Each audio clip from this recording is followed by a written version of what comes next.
Iz življenja vesoljne cerkve.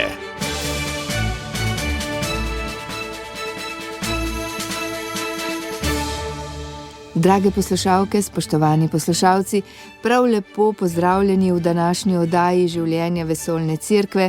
Lepo pozdravljeni po teh pomenljivih praznikih, ki so za nami, praznik vseh svetih, dan vernih duš, ko smo malo bolje se ozrli tudi vase, bili povezani z našimi pokojnimi, s pogledom pa že uprti tudi naprej. Pred nami je namreč sveto leto 2025 in Slovenska škofovska konferenca je za delegatko za našo krajevno cerkev imenovala sestro Boženo Kutnar, ki jo danes lepo pozdravljam v studiu Radio Ognjišče. Lepo pozdravljeni. Za začetek, preden se lotiva torej tega vprašanja, te velike tematike leta, ki je pred nami, pa mogoče vprašanje, kako vas odzvanjajo ti dnevi, ki so za nami, ti pomembni dnevi v letu?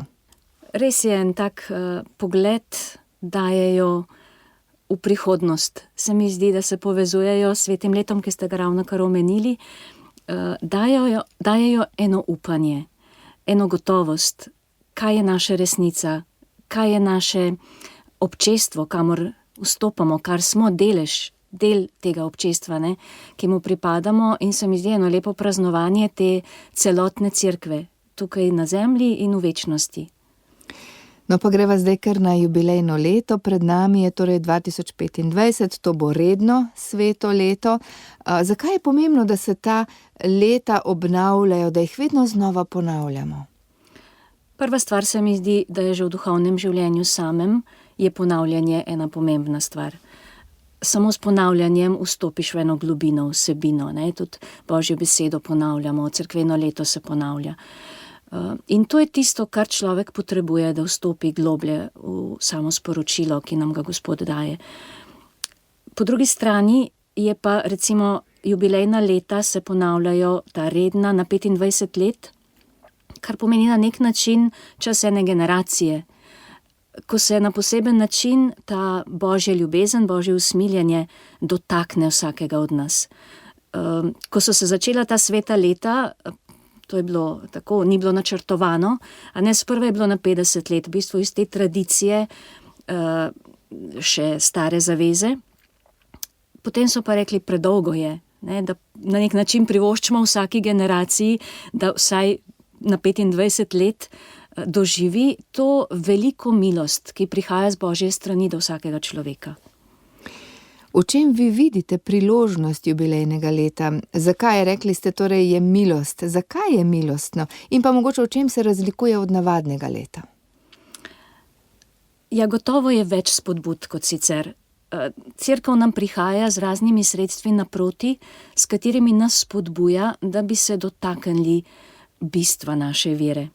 Prav srčike, ne? Da bi prišli do Kristusa, bom rekla. Ne? Kristus je tisto središče in nam daje razne možnosti, kako sprejeti to Božje odrešenje, kako se srečati z njim. Ne? Papež je recimo v teh normah za pridobitev tudi jubilejnega odpustka kot neke posebne milosti res odprl vrata na široko, bi rekla. Ne? Da prek mnogih sredstev, mnogih poti lahko doživiš, sprejmeš to Božje usmiljenje, in to je tisti dar poseben. Ne? In en vidik občestva.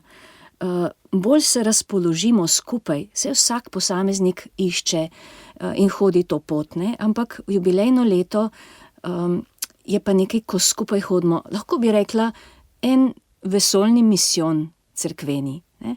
Mi imamo radi te župnijske misijone, ampak gre tukaj za eno res milostno dogajanje skozi celo leto, cele vesoljne cerkve, bi rekla. Rekli ste torej osrednje, torej, da se vrnemo k Kristusu, namen tega leta, pa imajo mogoče ta jubilejna leta kakšne posebne naslove, kakšna posebna sporočila, da so usmerjena na neko posebno pot? Tako, vsako jubilejno leto ima en značaj, posebno v zadnjih letih, a ne, papež izbere eno določeno temo, vedno pa se ponavlja to dejansko, kot sem že rekla, ta izkušnja odrešenja, ki jo mi sprejmemo v prvi vrsti prek zakramenta sprave. Ne, se pravi, spoved, vemo vsi, da je na nek način v krizi že kar nekaj desetletij. Zato je tudi milostno to videti še vse druge poti sprave, kako prihaja Božje odpuščanje do nas preko maše, preko molitve, molitve po papeževem namenu, preko dejanju smiljenja, preko dobrih del in tako naprej, ne. Se pravi, te razne stvari. Je pa res papež letos znotraj tega stanja v svetu, v katerem smo polno razprti sporov, vojne, ekološka kriza in tako naprej, je na poseben način izpostavil upanje. In nas povabil vse, dajmo vstopiti na to pot kot romarji upanja. To je v bistvu, bi rekla, naša identiteta. Da smo romarji na tej poti svojega življenja, ne, tudi samo naše duhovno življenje je eno romanje, ni kar nekaj, kar samo po sebi deluje, je potrebno tudi eno sodelovanje naše. In hkrati pravi to upanje, tisto težo daje nečemu drugemu, ne tistemu površinskemu upanju, bi rekla, ne. Tukaj on uporablja en tak zelo zanimiv izraz, ne. Pravi, ni to lahkomiselno upanje, ampak gre za eno drugo vsebino. Prav to, kar ste me prej vprašali v zvezi s prazniki, ki smo jih zdaj obhajali, ne, tam je naše upanje na koncu. Ne, ta pogled s konca, bi lahko rekla, ne, v Kristusu, to je tisto upanje, kamor nas papež pošilja, da bi na vse te tragedije, ki jih živimo, gledali iz konca, iz te uresničitve, iz te dopolnitve. In to je ena druga kvaliteta, to je tista živa reka, ki je spodaj, ki teče tudi takrat, ko je, bi rekla, psihološko gledano, lahko zelo težko, ne. Ja, in prav tukaj je ta razlika psihološko, se pravi, imamo optimizem, krščansko upanje je pa nekaj drugega. Kot ste rekli, torej letos bo geslo romarji upanja. Mogoče to razliko med tem optimizmom, a ne, in pa krščanskim upanjem. Ja, optimizem je nekaj psihološkega, je nekaj, kar te navduši, pa potem te zgine to navdušenje, ne. Ta duhovno upanje, ne, ta duhovna drža je pa dejansko vera v Gospodovo bližino, sprejetje te njegove navzočnosti prav v vsakem trenutku našega življenja, ne. Mi prihaja na misel zakrament bolniškega maziljanja, ki je dejansko, se zgodi včasih, da bolnik tudi ozdravi. Ampak temeljna stvar je, da Cerkev pravi, glej, v tej preizkušnji zdaj, ko lahko človek tudi obupa psihološko gledano, nisi sam, s teboj je Kristus, s teboj je Cerkev kot celotno občestvo. In to je tista gotovost, ne, ki je lahko si ti zelo, bi rekla, tudi depresiven, tudi potrt, tudi v hudi stiski na psihološkem nivoju. Ampak ta duhovna dimenzija, ki je globlja, ki se, bi rekla, se dotika naše identitete, ne, pa ostaja. To upanje je pa nekaj, kar ni odvisno od nas. Ampak je ena gotovost, je v bistvu ta, bi rekla, gotovost odnosa med Bogom Očetom in njegovim sinom Jezusom Kristusom. In tja mi vstopimo, oziroma ta odnos mi sprejmemo, ko sprejmemo to duhovno upanje. Ja, tukaj mogoče eno podvprašanje mi prihaja na misel. Včasih si mislimo, ne vem, zdaj bo Jezus odrešil vse moje težave, če ga bom prosil, ali ga pa nisem dovolj prosil. Vi pa govorite ravno nasprotno. Jezus je pravzaprav z menoj v tej moji stiski. Sej jaz mislim, da za vsako prošnjo, ki jo imamo, je v resnici ta prošnja, da ne bi bili sami. Da bi bili naseljeni, če tako rečem, kot pravi apostol Pavel, ne živim več jaz, ampak v meni živi Kristus. To, kar se dejansko z nami kristjani zgodi ob krstu. To se mi zdi, da je tisto najgloblje hrepenenje za vsako našo najbolj banalno prošnjo. Človek ni bitje, ki bi lahko preživelo samo.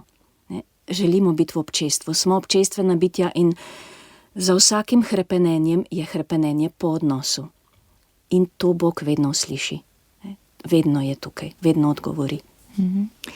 Poglejte, prej ste že omenili tudi malo danes, ko svet preplavljajo vojne, potem nasilje vseh vrst, izguba vrednot, če pogledamo samo našo Evropo, potem izguba smisla življenja med mladimi, koliko je tega brezupa.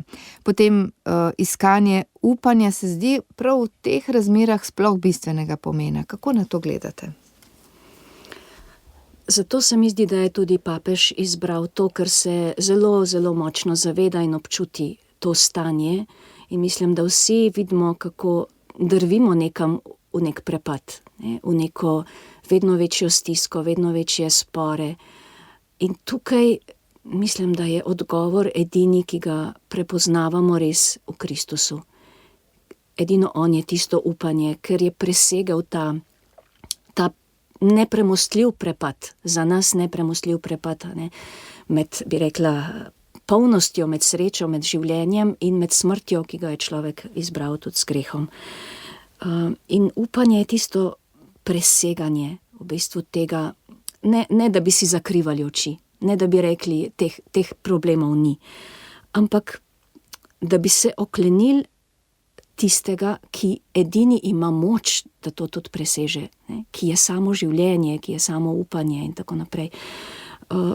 Mislim, da je v tem svetu, v tej situaciji velika nevarnost, da bi iskali ene nadomestke, da bi bežali v razne stvari, ki nam dajejo samo eno navidezno upanje, ne? Ki malo zakrijejo v bistvu vse te stvari.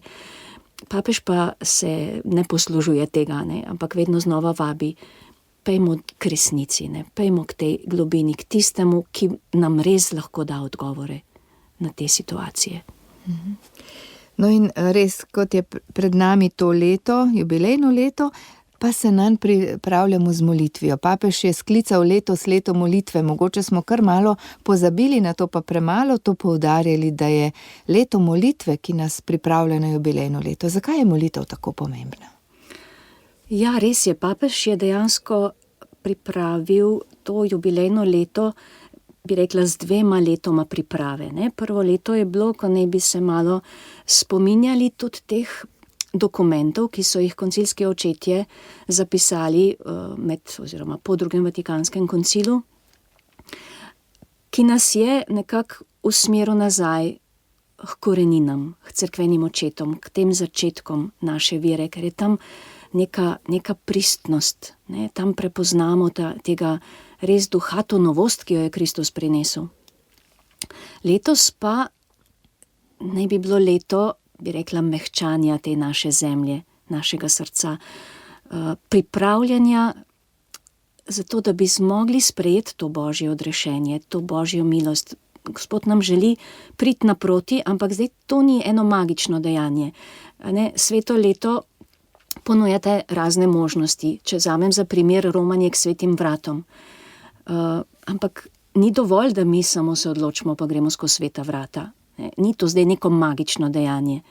Če ni naše srce pripravljeno, če ni ene želje, da sprejmemo to milost, da se v nas nekaj zgodi, potem sam prehod svetih vrat ne bo nič naredil. Gre za en globli proces, za eno pot, in zato je tako pomembno, da mi z molitvijo stopimo v ta odnos, da se odpremo občestvenosti, odnosu z Bogom, odnosu z drugimi. Gre za to odpiranje iz naše zaprtosti, ker smo vsi, po grehu imamo to težnjo, da bi se zaprli, zaščitili, sam bil, jaz in tako naprej. In molitev je v bistvu dihanje. Je dihanje duše, je to prisluškovanje Svetemu Duhu, ki nas že skuša razpoložiti za to milost, ki nam bo dana. Mi je tako zanimivo, ker dejansko ta milost, rečemo, zakaj pa ravno sveto leto, zakaj bo to zdaj neka posebna milost. Jezus je rekel, v evangelijih beremo, karkoli boste razvezali na zemlji, bo razvezano v nebesih, in kar boste zavezali in tako. Se pravi, je dal oblast škofom, papežu, da v bistvu izberejo tudi ta sredstva, na kakšen način je cerkev lahko deležna teh milosti, kako deli iz teh zakladnice cerkve dejansko tudi vernikom. Ampak kot ste sami rekli, ja, molitev je pomembna tukaj, ne, da se pripravimo, da se razpoložimo, da sprejmemo ta Božji dar. Res povabilo k molitvi še 2 meseca imamo, zdaj, da se dobro pripravimo, da odpremo srce, pa se malo ozriva zdaj konkretno, najprej na Slovenijo. Kaj se bo pri nas dogajalo, kdaj se bo sveto leto pri nas začelo? Pri nas v Sloveniji se bo začelo 29. decembra. Po tistem, ko bo papež v Rimu odprl jubilejna vrata oziroma sveta vrata v baziliki svetega Petra, to bo 24. decembra. Pri nas pa bodo 29. decembra škofje odprli svetoletna vrata.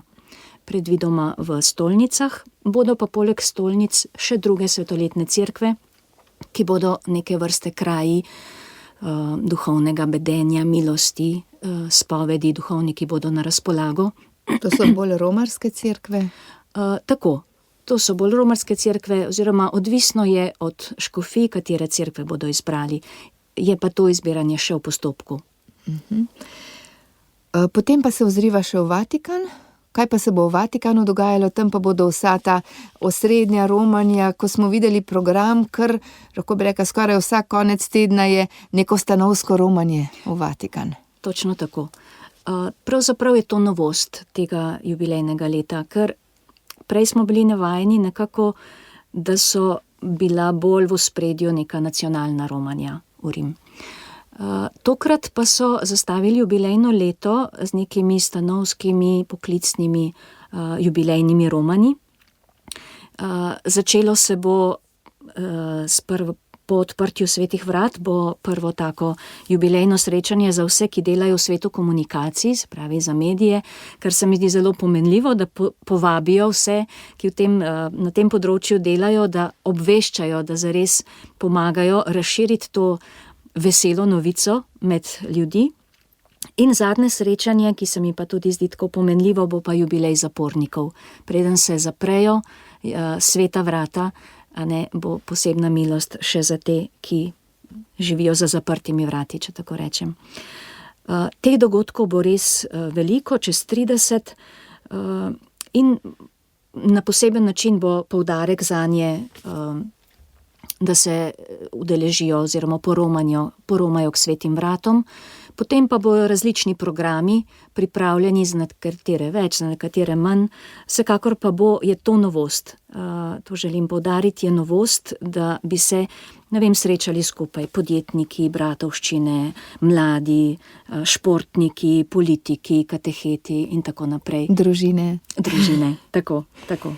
Ja, marsikaj. Res kar vabim, naše poslušalce, da si mogoče malo pogledajo na spletno stran. Mogoče pa je kakšna, kar jih zanima, pa se lahko v okviru župnije povežejo. Na kakšen način, če bi želeli poromati, gre to preko vas, preko škofovske konference? Torej, nekako se pripravlja ta program vzporedno, da bi skupine, ki v organigramu Slovenske škofovske konference so dejansko ta področja nekako že pokrita.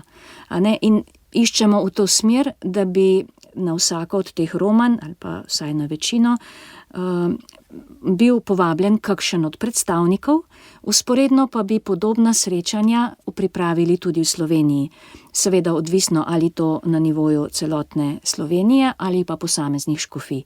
Imamo še nekaj časa, da te stvari domislimo, pripravimo, da v bistvu uporabimo tiste srečanja, ki so že v teku, ki so že vsako leto se dogajajo, vendar da jim damo nek ta jubilejni pečat. Druga pa potem morda bolj na škofijskih nivojih.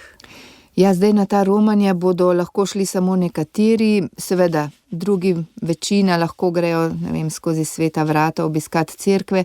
Kako pa se lahko v jubilejno leto vključimo prav vsi? Jaz mislim, da prva stvar je, da postanemo romarji. V tem duhovnem smislu. Da sprejmemo, da je to neka pot, da to ni nekaj enkratnega, to ni en dogodek, ki se začne in konča, bi rekla, ampak je neka odskočna deska za eno novost, za en premik, za eno hojo. In tukaj preprosto, da notranje se pripravimo, da si želimo. Ignacij Lojolski pravi, prva stvar za duhovno rast, ki je potrebna, je želja. Da prebudimo željo, da bi v tem letu nekaj spremenili oziroma se odprli tem božjemu delovanju. Da si vzamemo čas za molitev, za branje, da malo spremljamo tudi te dogodke, ki bodo, te vsebine, ki jih bo gotovo tudi papež in bo dejal vsakemu stanovskemu srečanju nek pečat, bo spodbudil, povabil, na kaj naj bomo še posebej pozorni. Tukaj posebej bi poudarila, da je jubilejno leto čas poglobitve tudi zakramenta sprave, spovedi. Kako na nov način res globlje vstopiti v to srečanje z odrešenikom in tudi hoditi to pot sprave, ne samo osebno, tudi med nami, tudi kot cerkev, tudi kot družba. Se vam zdi, da nas prav tak način, ki ga zdaj opisujete, lahko potem vrne k bistvu naše vere? Ja, mislim, da je to namen. To je namen, da se, ker jubilejno leto nas vrača k bistvu naše vere. Kaj je to? To je odrešenje. Sprejet, da nas je Kristus odrešil, da je Kristus edini most med človeštvom in Bogom, da je edini odrešenik. To je, in dejansko prav v tem letu, 2025, bomo obhajali hkrati tudi 1700-letnico od prve, bi rekla, nicejske veroizpovedi, ko so na koncilu postavili te osnove veroizpovedi, ki jo sedaj imenujemo nicejsko-carigrajska in jo izpovedujemo pri nedeljskem bogoslužju. In se mi zdi, da nam tudi to sovpadanje teh dveh dejansko jubilejev, obletnic, lepo prihaja naproti. Upanje ima temelje v tej veri. In veroizpoved je ne neko ponavljanje nekih obrazcev, nekih dogem, ampak je dejansko razodetje tega, v kar smo mi vključeni, kar živimo, je ta simbol, s katerim smo naseljeni, simbol vere, simbol te skrivnosti, ki jo lahko živimo. No, pa še nekaj posebnega bo tudi letos, posebna himna je pripravljena. Vi ste tudi glasbenica, sestra Božena. Zakaj je pomembno, da imamo verniki po vsem svetu tudi neko skupno pesem, ki jo bomo prepevali v tem letu? Meni se zdi to zelo pomembno. Si težko predstavljam neko slavje brez pesmi.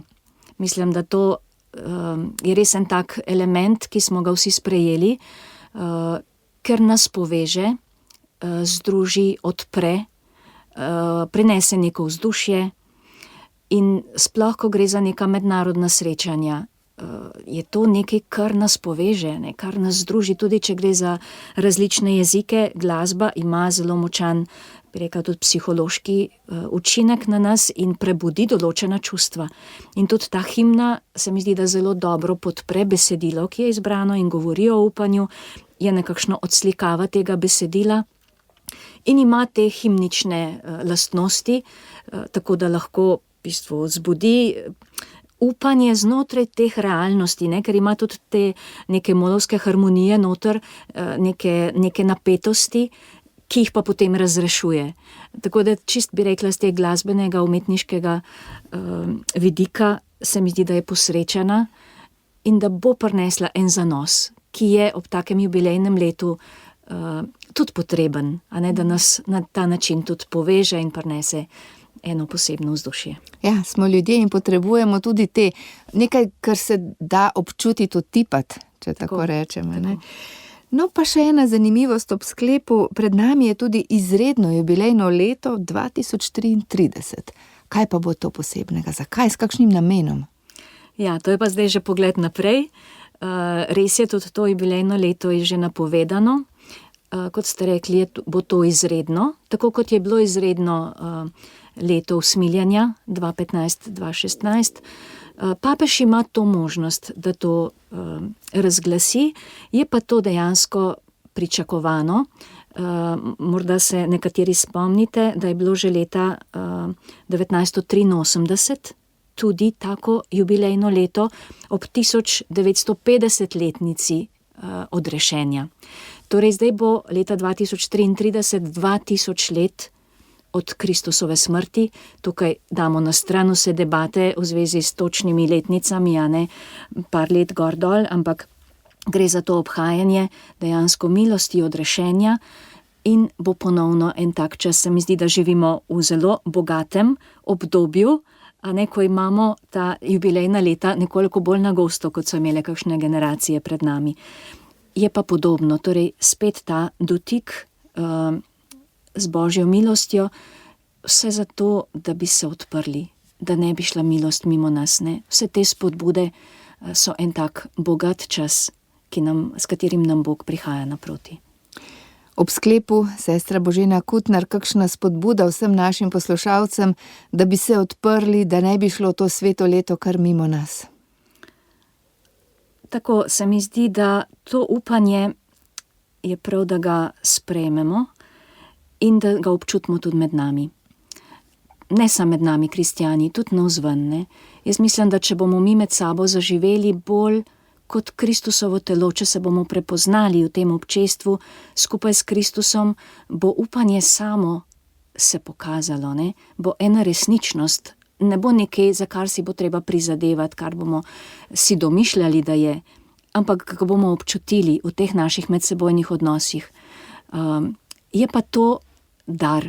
Mislim, da ne smemo pozabiti, da tudi neka sprava, tudi nek korak naprej v naših odnosih ni stvar našega naprezanja, naših odločitev, ampak je dar. Mi se lahko spravimo ali pa pridemo si bliže samo v Kristusu. Kristus je tisti, ki nas zedinja, ki dela občestvo med nami. In jaz mislim, da je temeljna stvar ta, dati prostor Kristusu, ne, spustiti ga v naše medsebojne odnose in skozi njega sprejemati drug drugega, situacijo, kakršni živimo danes, življenje, karkoli nam pride naproti. Najlepša hvala vam za obisk v našem studiu, za vsa ta pojasnila. Torej, delegatka Slovenske škofovske konference za jubilejno leto, sestra Božena Kutnar. Želim vam še lepe priprave, kar nekaj dela vas še čaka, gotovo za vsa ta srečanja, ki jih bo treba izpeljati in vse konkretno. Predvsem pa smo rekli pripravljenost duše. Hvala še enkrat. Tako je, hvala lepa tudi vam in vsem res sveto in blagoslovljeno jubilejno leto. Hvala tudi vam, drage poslušalke, spoštovani poslušalci, da ste bili v tem jutru v oddaji Življenje vesoljne cerkve z nami. Oddajo sem pripravila Marjana Debevec. Želim vam blagoslovljeno nedeljo. Poslušali ste oddajo iz Življenja vesoljne cerkve. Ponovno ji lahko prisluhnete v našem audio arhivu. radio.ognisce.si